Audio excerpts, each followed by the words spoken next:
আজি আমাৰ মহান ব্যক্তি কলাগুৰু বিষ্ণুপ্ৰসাদ ৰাভাদেৱৰ 55 সংখ্যক জয়ন্তীত আমি আজি ৰাভা দিৱস ইয়াতে উদযাপন কৰিছোঁ আৰু ৰাইজে যথেষ্ট সঁহাৰি দিছে আৰু বহুত ল'ৰা ছোৱালী ইয়াতে প্ৰতিযোগিতাত অংশগ্ৰহণ কৰিছে। ভাল লাগিছে। যেতিয়া আমি সৰু আছিলোঁ এই চণ্ডীবুৰা হলতে আমি ৰাভা দিৱস, জ্যোতিপ্ৰসাদৰ দিৱস, জ্যোতি সংগীত প্ৰতিযোগিতা, ৰাভা সংগীত প্ৰতিযোগিতা আমি কৰিছিলোঁ।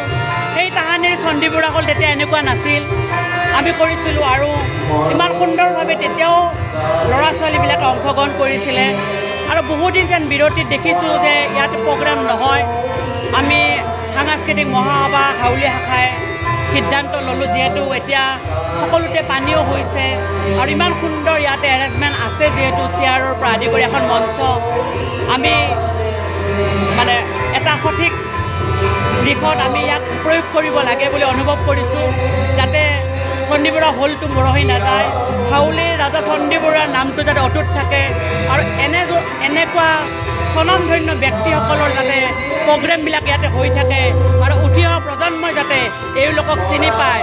আজি কলাগুৰু বিষ্ণুপ্ৰসাদ ৰাভা এজন গীতিকাৰ, সুৰকাৰ, নাট্যকাৰ, গল্পকাৰ, তাৰ উপৰিও এজন সংগ্ৰামী নেতা তেওঁ, আৰু তেওঁলোক অসমীয়া ভাষা সংস্কৃতি যি চহকী কৰি থৈ গৈছে, আমি অসমীয়াই সঁচাকৈয়ে পাহৰিব নালাগে। কাৰণ এজন ব্যক্তি,